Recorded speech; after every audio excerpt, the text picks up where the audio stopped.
Well, number one, obviously, is eliminating the threat posed by Iran when it comes to their ballistic missiles program, their nuclear weapons program, and their funding of terrorism. And if, in fact, the Ayatollah is deceased, that is a positive step forward for the entire world, but especially when it comes to the safety and security and long term peace and stability in the region. For 47 years, this regime has chanted death to America. They have sought to undermine and destabilize the US, Israel, Europe, and the free world. They have worked in cahoots with China and Russia. The illicit oil trade with China is what has funded Hamas and Hezbollah and the Houthis and other terror proxies in the region. And it is what has funded their nuclear ambitions. The president gave them 60 days last summer to negotiate. They refused. He took action. He again gave them time to negotiate to end their ambitions, to end their ballistic missiles program, to stop funding terrorism, and to stop slaughtering their own people in the streets. And ultimately, they chose not to. And so action was taken. The president was fully justified and legally justified. And any effort by my Democratic colleagues to say otherwise is a lie. It is false.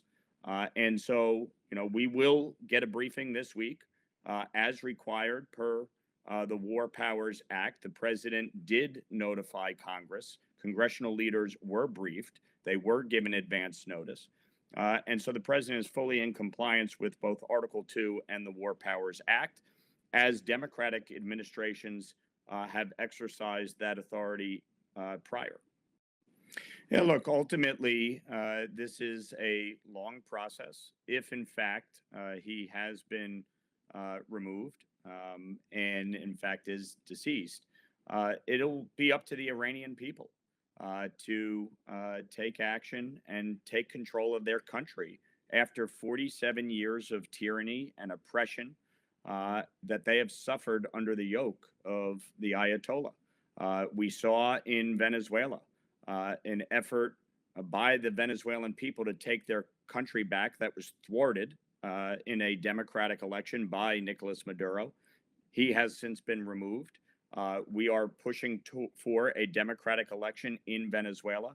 Here in Iran, it's a different situation. And the Iranian people obviously are going to have a little bit harder of a struggle, I think, to seize control. But this will be the greatest opportunity that they will ever have to do it. In 47 years, they have suffered. And we want a free and prosperous Iran. But moreover, this is how you get long-term peace and stability in the Middle East. We have seen Hamas and Hezbollah largely decimated. Assad's regime in Syria has fallen. Iran is at its weakest state, and you may, in fact, see the Ayatollah no longer here. If that is the case, our Arab partners working with the United States, working with Israel, there is a chance for long-term peace. And I think John Fetterman said it best. Many Republicans and Democrats have said Iran cannot have a nuclear weapon. They have said we want peace in the Middle East. Sometimes you have to take action to effectuate that outcome. But no question. And that is some of the challenges that will, in fact, be present as we move forward, and why I said I think it's going to be a little bit harder here in Iran.